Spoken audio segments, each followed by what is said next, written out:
Flashlights outside the tent. In the 1970s, my mom and her sisters, all about 5 to 10 years old, would play in a gully near their house in New York. They would play for hours by the little creek and run around.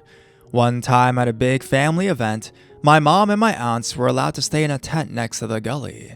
It was dark, of course, and they lived in a relatively small and safe town, and the gully was basically in the backyard of a house full of adults. So when my mom told me this story, she said she remembered playing and seeing light beams outside the tent like flashlights moving all around. Creepy, right?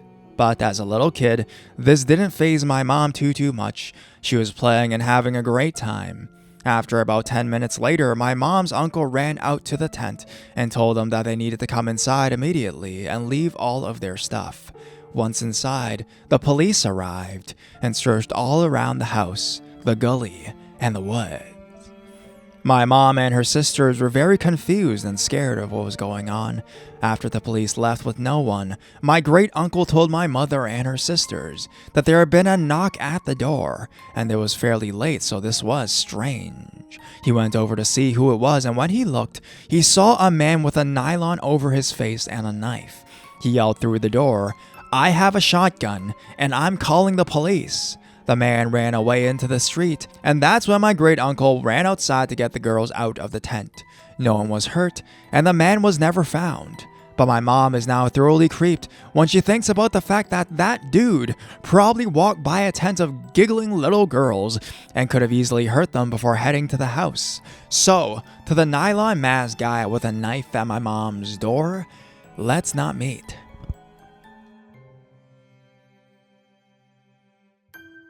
Two guys with flashlights. This isn't actually my story. I messed up and I shouldn't have posted this. My friend told me about this about 2 months ago, and he did actually call the cops, though they never came, which isn't so surprising. I utterly messed up, and I would like to apologize to everyone. I'm stupid, I know.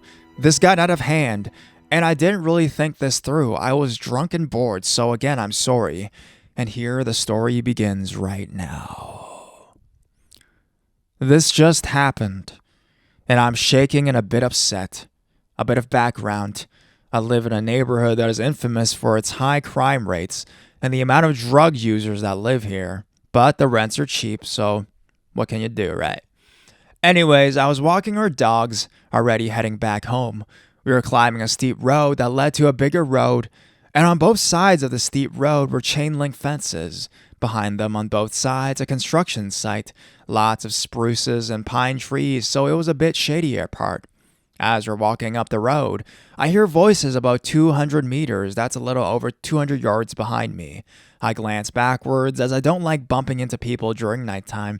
It's almost 2 a.m. right here, right now, and I see two figures, both guys. Judging by their voices, they're not on the road, but hiding in the thick bushes which grow along this road.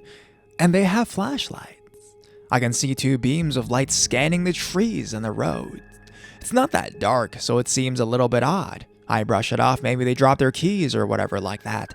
And then I hear the other one say, "Where did that bitch go?" Now, my blood freezes. The guy sounds absolutely furious when he says that. He is clearly pissed. Then he continues, "It's your fault." Apparently he says that to the other guy, also kind of pissed. The other guy responds with, "That's not what we should be focusing in. We need to find her." He sounds really pissed too, a bit anxious and also a little bit rushed. They're not speaking loudly, but they're whisper yelling, loud enough so that I can hear them. I pick up my pace, and I usher our dogs to walk faster. They're adamant on going straight home. They can feel my fear at this moment. While we reach the end of the road, we turn right, and I look towards the place I saw the guys. Nothing. Complete stillness. I head home, and as I'm trying to open the door which leads to the apartment complex I live in with my wife, I hear a scream. It pierces the night sky, and I can see people on their balconies. They stopped what they're doing, celebrating summer solstice, and they turn their heads trying to figure out where that scream just came from, all equally confused. I rush home, noping the heck out of that situation. When I get home, I kill all my lights. My wife is working graveyard shift, so I'm alone with our dogs. and I haven't heard anything in a while. As I'm typing this, I hope that they didn't find the girl or woman in which they were talking about. I hope she's alright. So, 2 guys with flashlights hiding in the bushes doing that creepy stuff. Let's not meet.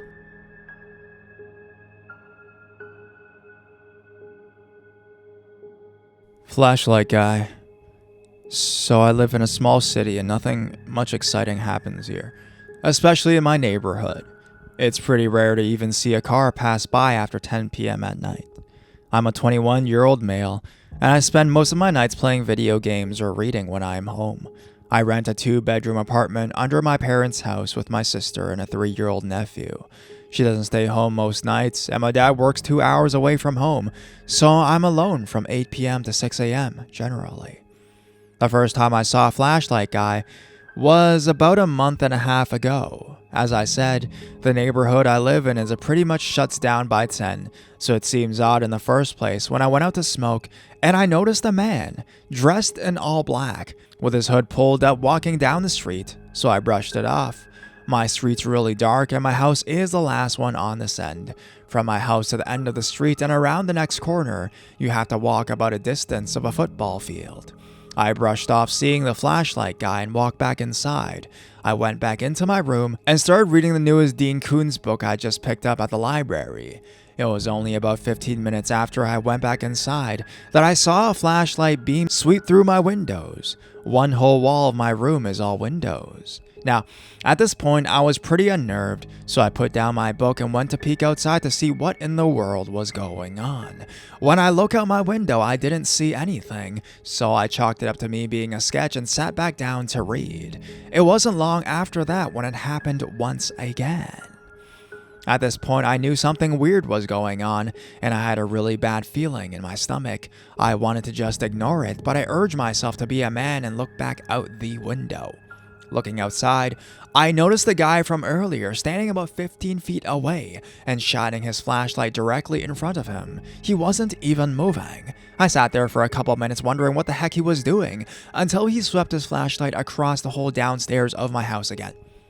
Like I said before, nobody was at home and my car was in the garage. So because the whole house was dark and there were no cars outside, I'm sure it didn't take much for somebody to figure out I was the only one there. I was really creeped out and I wasn't sure what to do. So I went up the stairs and through the door that separates my apartment from my dad's and went to his room and loaded the shotgun. When I went back downstairs and looked out the window, the guy was gone. I was pretty creeped out and stayed up all night, checking every 10 minutes to see if he had come back. So, it's been about a month and a half, like I said, since that time. This has just happened twice, about once every couple weeks. And he always does the same thing. Sweep his lights through and then just stands there like a creep. I've gotten to always sleep with my dad's shotgun next to me now. It's like basically on my bed. My dad only says it's weird and tells me to stay inside when I see him and call the police if I feel threatened at all. Anybody that does that type of thing obviously doesn't have the best intentions in mind, right? So I can understandably feel a little bit threatened more and more every time it happens. Fast forward to 2 days ago, once again, I'm home alone. My microwave broke, so I've been making it a habit to go upstairs and use the kitchen whenever I am by myself. I forgot to mention that the only other door out of our apartment besides going through the garage is in my room. That is important. So I make my food, went back downstairs. When I got into my room, it was freezing cold. I live in Vermont, so this time of year I always leave my door shut and locked and put a towel under it. I use the garage to go in and out of the house because as soon as I open the door, all the heat goes out of my room.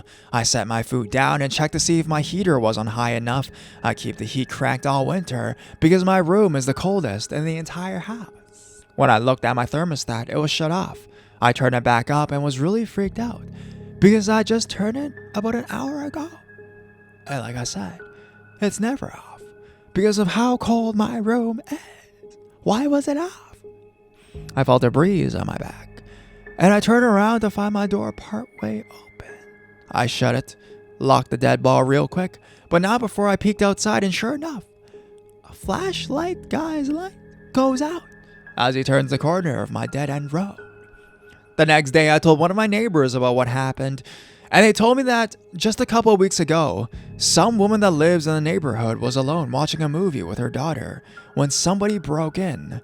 I guess they heard him come through the door and locked themselves inside of their bathroom. They called the cops and waited for them to get there. The guy must have taken off when he heard the sirens, because when the police got there, the back door was wide open and nobody was in the house. I don't know who this guy is or what the heck he was doing going to my room like that, but at this point, you could only imagine. I'm really on edge about it. Since the other night, nothing more has happened, but I will update if anything really does. I've been keeping a light on outside and a couple throughout the house at night now, so it doesn't look like I'm the only one here at night from now on. I'm hoping this will be the last time in which I see this flashlight guy.